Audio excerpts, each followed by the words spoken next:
Hello friends, welcome back to my channel. आज हामी पुरी बनाइरहेका छौँ। यो चाहिँ सुजी आटाको पुरी हो र यो आटा चाहिँ हेल्थको लागि राम्रो छ, यसमा ग्यास्ट्रिक हुँदैन। मैदाको चाहिँ अब ग्यासहरू हुन्छ र यसमा हामीले ज्वानो पनि हालेका छौँ, डाइजेसनमा यसले हेल्प गर्छ।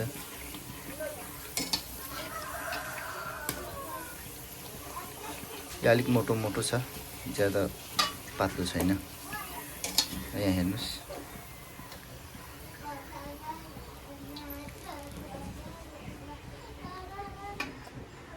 यहाँ हेर्नुहोस् तपाईँले कति दामी भएको छ र यो चाहिँ एकदम सफ्ट पनि छ, एकदम सफ्ट छ। अनि यसमा त्यस्तो तेल पनि लाग्दैन। यो अब आज चाहिँ हामीले यसलाई खानको लागि चटनी बनाएको छ हामीले। चटनी सो गोर्खे चटनी हो र यहीँ छ, यो पाकिरहेको छ।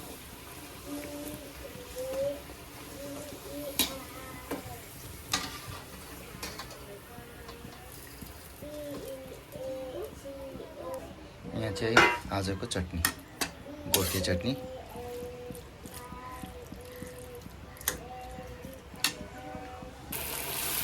र यो थर्ड तपाईँलाई म देखाइरहेको छु। काइन्डली मेरो च्यानललाई तपाईँले सब्सक्राइब गरिदिनु होला है, प्लिज। लाइक गरिदिनुहोस्, कमेन्ट गरिदिनुहोस्।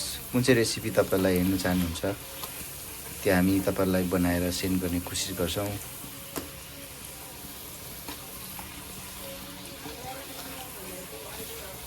Thank you for watching.